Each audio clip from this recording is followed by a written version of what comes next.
Hola, Rabino, ¿cómo está? Me da muchísimo gusto saludarlo. Estamos en un episodio más de Preguntas Incómodas al Rabino Moisés Chicurel y en esta ocasión hablaremos de Pesaj. Bienvenido. Gracias, un gusto como siempre. Gracias, empecemos.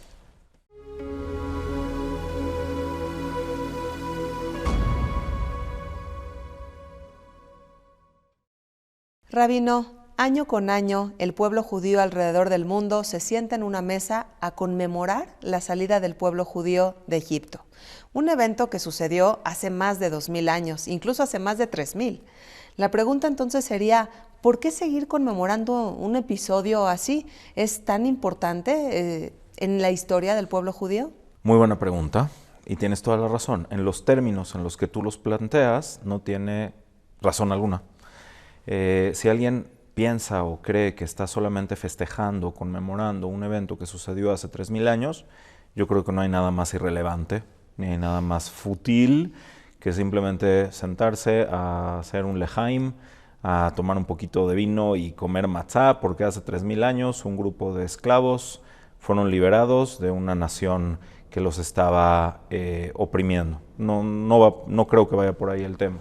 Lo que más bien creo es de que en la realidad, y no es que lo crea yo, así afirman los sabios de Israel, y esto es lo que realmente tenemos que transmitir educativamente, Pesaj sucede hoy. Pesaj espiritualmente sucede en el momento exacto en el que lo estamos celebrando. Hay una cadena de eventos que se continúa desarrollando desde la salida de Egipto hasta el momento en el que nos encontramos. Porque uno no puede desconectar el legado que tiene Pesaj para la humanidad, no nada más para el pueblo de Israel, pero entender de que hay justicia, entender que los seres humanos no tienen el derecho de oprimir unos a otros, que no tienen derecho de esclavizarse, que tienen que tratarse con honorabilidad, con respeto, que cuando hay alguien que abusa de su poder va a tener que entregar cuentas. Todos esos mensajes son educativos, vigentes hoy, como siempre, como igual hace como 3000 años, pero sobre todo es el asunto de la libertad y de qué representa o de qué significa la libertad. La libertad no es salir de un estado de esclavitud a hacer cualquier cosa que sea nociva o dañina. La libertad tiene un propósito.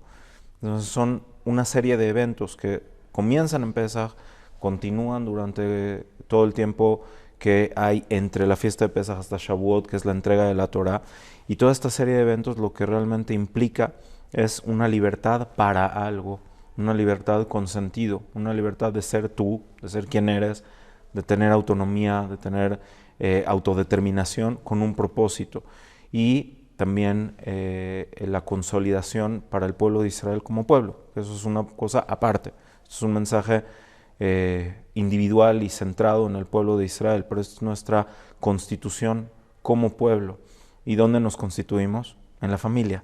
Cuando tienes a los seres más cercanos en tu mesa, cuando tienes la oportunidad, el Corbán Pesaj original se hacía con una lista de nombres que eran invitados a comer el Corbán Pesaj. Eso también es súper valioso y súper válido hoy en día, que tengamos la oportunidad de constituirnos como familia primero, para después seguir fortaleciéndonos y seguir constituyéndonos como nación. Me queda claro que el pueblo judío tiene una conciencia pues muy importante sobre lo que es la libertad y me parece una oportunidad en la que cada año nos preguntemos de qué somos esclavos hoy en día, en fin. Ahora, algo que tiene mucho que ver en Pesaj de manera constante pues es el tema de la matzá. Y esto fue pues la situación de que estos esclavos tuvieron prisa y ya no pudieron ponerle levadura al alimento y entonces eso es lo que nos traemos hasta hoy en día, un pan ácimo. ¿Por qué el pueblo judío le ha dado tanta importancia a este evento en particular? El pan ácimo, bueno, mucha gente se queda solamente con la idea de que comemos la matzá, que es un pan no leudado, en la noche de Pesaj en particular, y además hay una prohibición durante los 7 días que dura la fiesta de Pesaj de no comer nada que haya leudado de los 5 granos que pueden ser considerados hametz de acuerdo a la Torá, que son el trigo, la cebada, la avena, el trigo espelta y el centeno. ¿no? Entonces, estos son los granos que se consideran, si están leudados, son hametz. Entonces está la prohibición, por un lado, y también la mitzvah de comer matzá. Y la mayoría de la gente considera que esto es solamente conmemoración, de que en aquel momento su pan no leudó. Pero eso también es parcial, es una verdad a medias. Realmente el recordar el pan con el que se nos alimentó mientras éramos esclavos es recordar el estado original de humildad. La matzá está relacionada con la humildad justamente porque no tiene ningún elemento extra. Es lo que se necesita, es harina y agua. Ni siquiera tiene el tiempo para leudar. Y por lo tanto entonces nos conmemora también nuestra esclavitud como hebreos en Egipto, que no olvidemos nuestros orígenes, que estemos siempre ligados a la identidad de que en algún momento fuimos esclavos y ahora que tenemos esta libertad, no olvidemos que fuimos esclavos. Lo vemos hoy en día, ¿sí? Cuando de repente yo puedo ver a alguien que se nos olvidó que cuando llegamos a México, no hablemos de hace 2000 años, cuando llegamos a México, los inmigrantes que tuvieron que llegar acá, como realmente a veces no tenían ni siquiera para comer y el apoyo de unos a otros para poder conseguir un mini trabajo de abonero, de ir y venir y conseguir el pan de cada día literal. Y de repente, bueno, las personas que lograron salir adelante se convirtieron en empresarios, se convirtieron en gente, vamos a decir, exitosa en lo económico, ¿no? Y de repente ves a los hijos, a los nietos, a los bisnietos de esas personas pelearse por herencias, pero pelearse a muerte por herencias. O tratar mal a otras personas que socialmente o económicamente no están a su nivel. Te olvidas y eso no lo permite la Torah. La Torah necesita que nosotros estemos siempre arraigados a nuestro origen de humildad, porque solamente a través de eso podemos lograr todo lo demás. Entonces, no es que el pan no leudó y por esa casualidad estamos comiéndolo, sino en realidad estamos comiendo la matzá en conmemoración y recuerdo de todo lo que significa la esclavitud. No olvidar ese origen. Ahora, también está la parte donde, de facto, cuando salieron a la libertad, el pan no leudó. Ahora se entiende muy bien los dos significados de esto. Por un lado es que cuando las cosas se dan y cuando ya vas a salir a la libertad, aunque tardó siglos en darse eso, cuando pasan las cosas pasan y pasan rápido. ¿Ok? Entonces, Yeshuat Hashem Kerefain. La salvación de Hashem es como un parpadeo. Cuando las cosas tienen que pasar, suceden y pasan, ¿no? Entonces uno siempre tiene que tener esta esperanza y saber que cuando se va a dar aquello que anhelas, tu libertad en cualquier sentido, cuando alguien está buscando pareja, cuando alguien está tratando de salir adelante en sus negocios, cuando alguien está tratando de estar bien consigo mismo, cuando se dan las cosas, se dan y suceden rápido.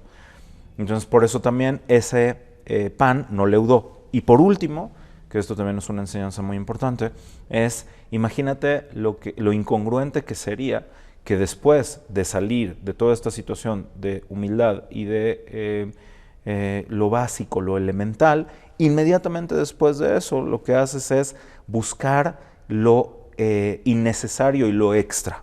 No es de que está prohibido. Durante todo el año vas a comer pan, durante todo el año vas a tener una mesa llena de todo lo bueno.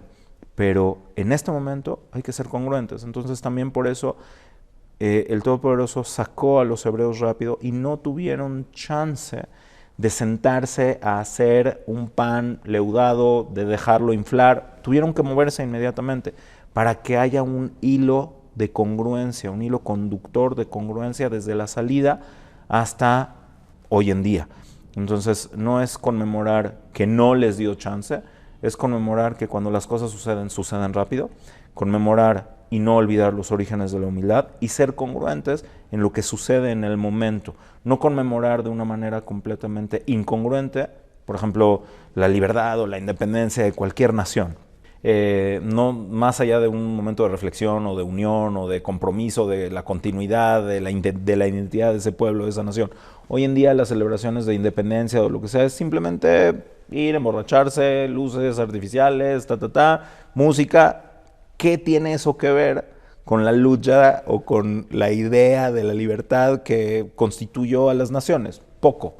Entonces aquí es guardar la congruencia y que sea un hilo y una narrativa educativa vigente. Todo esto, el conocer todo esto cobra mucho más sentido a la hora de conmemorar. Ahora, el Seder de Pesaj, Rabino, inicia, a veces hay personas que lo leen la Agadá en español. ¿Esto es posible y es permitido desde el punto de vista lágico, es decir, desde la ley judía? Correcto. Bueno, la noche de Pesaj tiene un orden al cual se le llama Seder.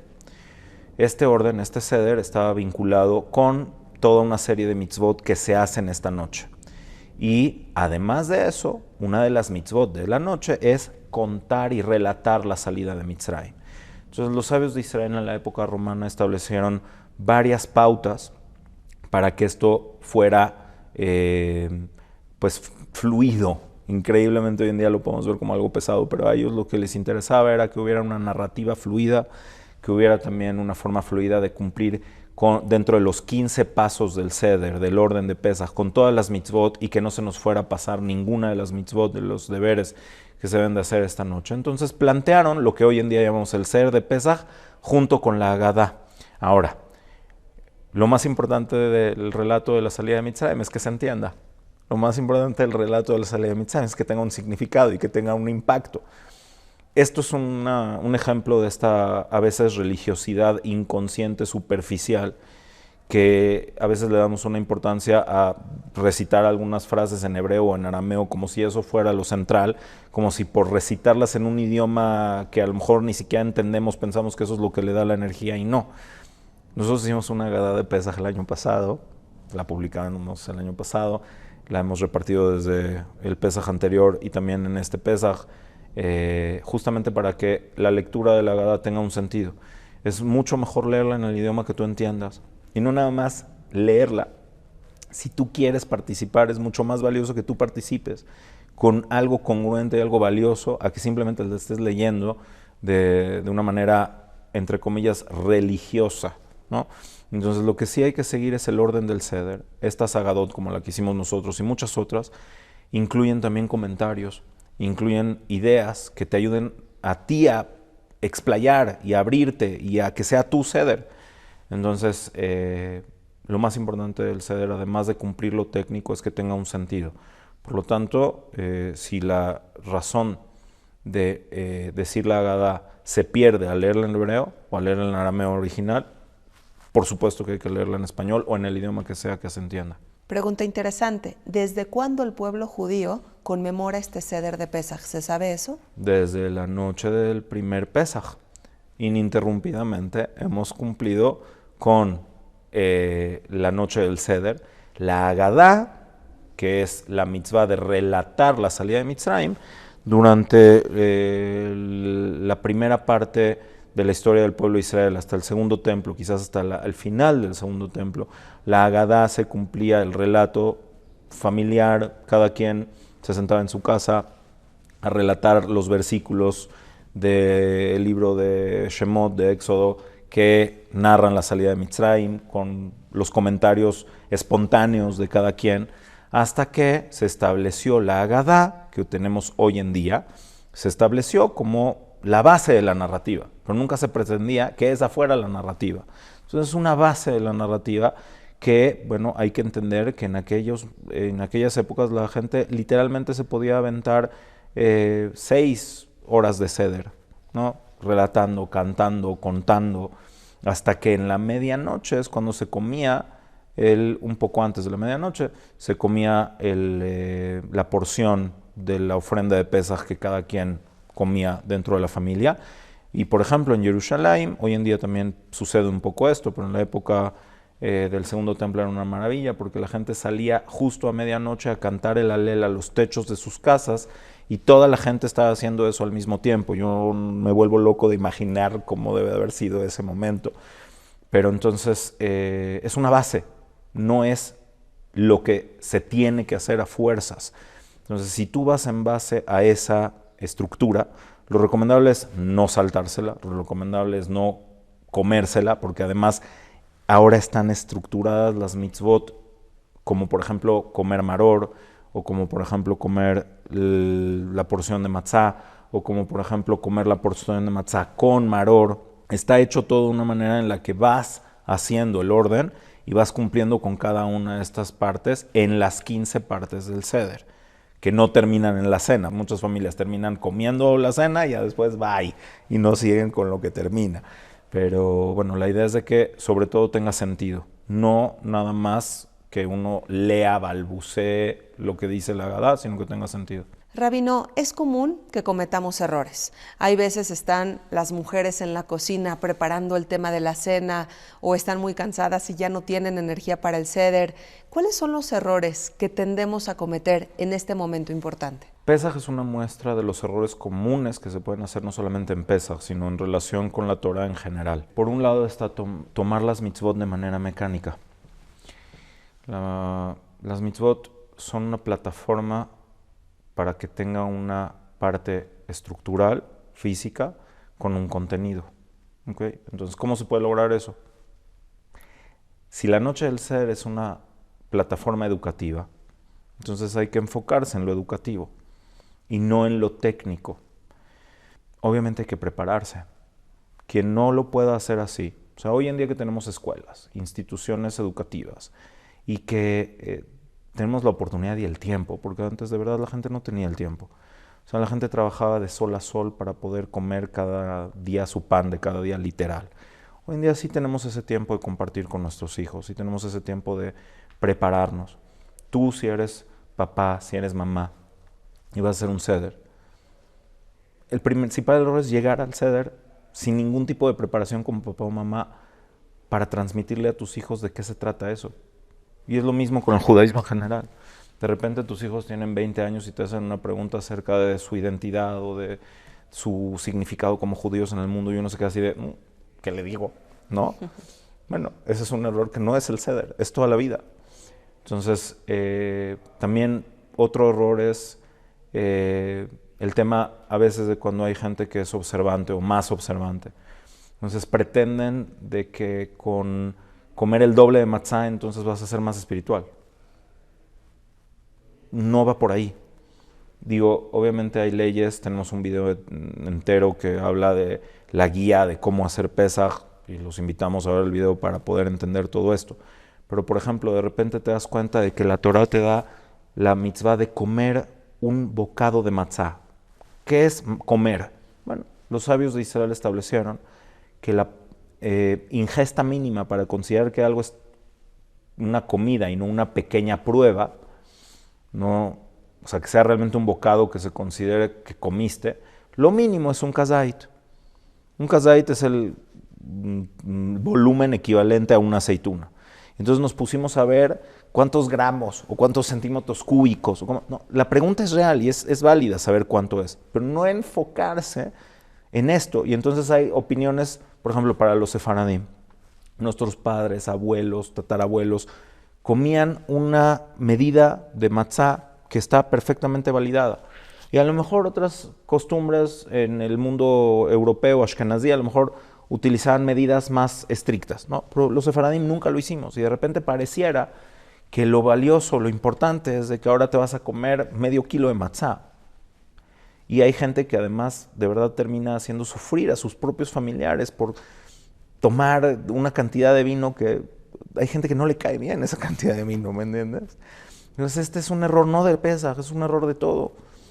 Un error terrible de la religiosidad en general es cuando se convierte solamente en algo mecánico y cuando tergiversamos lo que la Torah transmite y lo que los sabios de Israel transmitieron, que siempre es ordenado, cariñoso, amigable, y de repente lo convertimos en un asunto mecánico, inalcanzable. Y el punto también de no involucrarse, ¿Tú quieres disfrutar Pesaj? ¿Sí? Pues estate ahí, disfrútalo. O sea, la gente va al Seder de Pesaj sin querer ir. Y están con el reloj, a ver a qué hora me voy, y a ver a qué hora acaba esto. Pues, ¿para qué vas? No, es en serio, claro. ¿Para qué vas? Disfrútalo, vívelo, vivencíalo tal cual es. Si ya estás ahí y te es importante y te es relevante, cuestiónalo.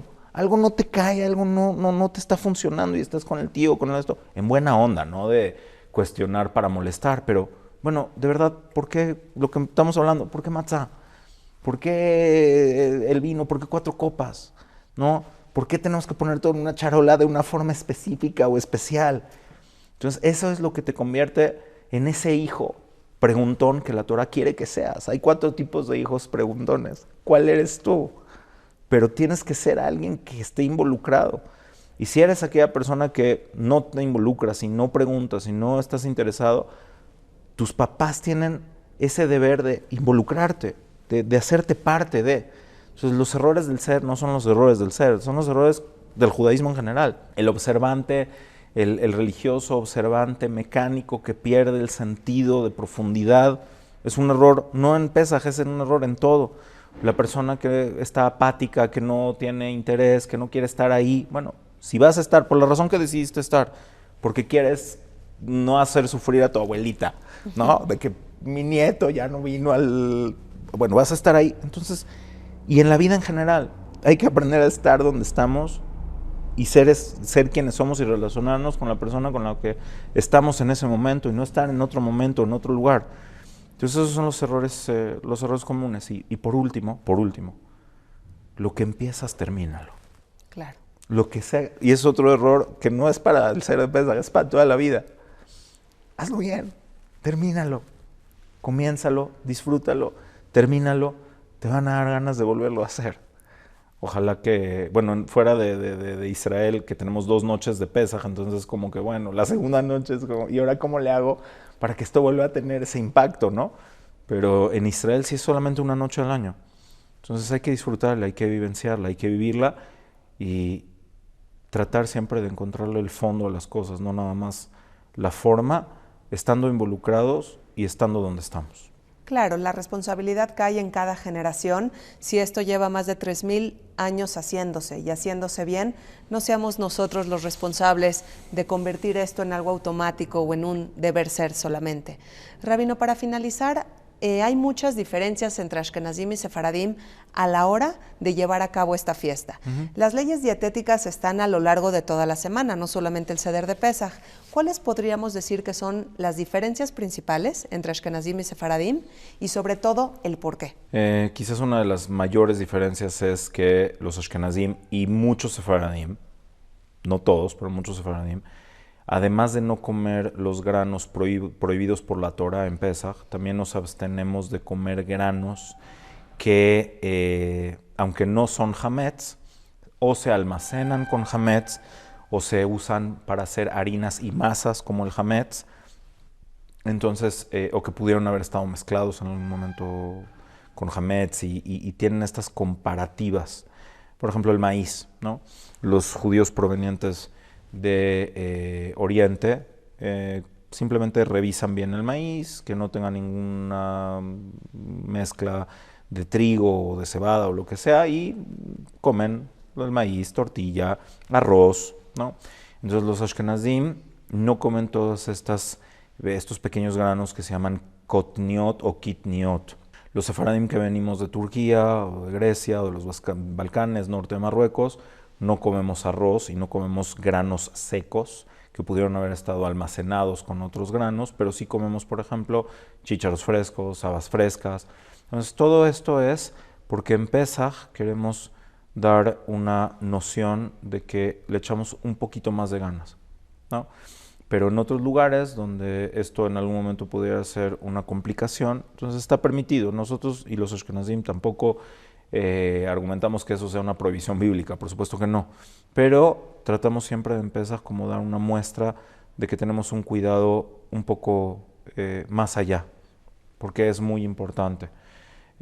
Otra diferencia importante también tiene que ver con cómo acomodamos las cosas en el Seder. Como nosotros seguimos los Sefaradim, seguimos el orden cabalístico establecido por el Arizal, en cuanto a que cada elemento de la charola de Pesaj tiene una representatividad cabalística que es muy extensa, y los Ashkenazim siguen otro orden que es más en base a la época de los Geonim, que no tiene este significado cabalístico tan marcado, y también, por ejemplo, para utilizar carpaz, que es esta verdura que mojamos en agua con sal, nosotros utilizamos apio, ellos a veces utilizan papa o cuáles son las verduras que utilizamos como hierbas amargas, también ahí hay diferencias, pero es más de tipo de costumbre, más de tipo de qué es lo que cada quien estuvo o tuvo a la mano en su momento en los países de donde provenimos, en el largo exilio que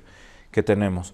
Pero bueno, más allá de esto, las ideas compartidas que tienen que ver con la libertad y que tienen que ver con la celebración de ya no ser esclavos y de tener un mensaje y un propósito en el mundo como parte del pueblo judío, todo eso es compartido. Siempre vamos a encontrar pequeñas diferencias entre nosotros, mientras lo compartido sea la mayoría y nunca nos basemos en las diferencias para fragmentarnos y dividirnos, está todo bien. Claro, sin duda. Es un evento además muy conmovedor el que después de 3000 años más, incluso el pueblo judío esté conmemorando todo esto en diferentes países. Simplemente la libertad. Tomémoslo de ese modo y preguntémonos, como lo dije hace un momento, pues de qué somos esclavos hoy en día y de qué tenemos que liberarnos. Y que no salimos de las piedras. Y que venimos de un lugar muy importante. Y que queremos que nuestros hijos y nuestros nietos tengan ese mismo vínculo que tuvimos con nuestros abuelos y bisabuelos. Yo estuve en la mesa de Pesaj con mi abuelo y hay momentos, aunque él falleció cuando yo era muy chiquito, hay momentos que no olvido. Y sé que él también lo vivió así en la casa de sus abuelos. Y sus abuelos así lo vivieron en la casa de sus abuelos. Entonces imagínate, solamente en un salto de unas cuantas generaciones sabemos que estamos cantando los tonos y estamos probando los sabores de hace 400, 500, 1000 años, literalmente. Entonces esa situación nos ayuda a entender de dónde surgimos, quiénes somos, y sabemos de dónde venimos, quiénes somos, probablemente también vamos a saber hacia dónde vamos y quiénes queremos ser. Gracias, Rabino. Gracias por siempre ayudarnos a entender la religión judía de una manera más clara, más simple y sobre todo porque al comprenderlo, pues todo cobra mucho más sentido. Gracias a ti por incomodarnos con preguntas muy buenas que resultan muy interesantes. Ojalá que siempre podamos aprender y preguntar, que nunca nos quedemos callados las preguntas. Gracias. De eso se trata, de aprender. Hasta la próxima.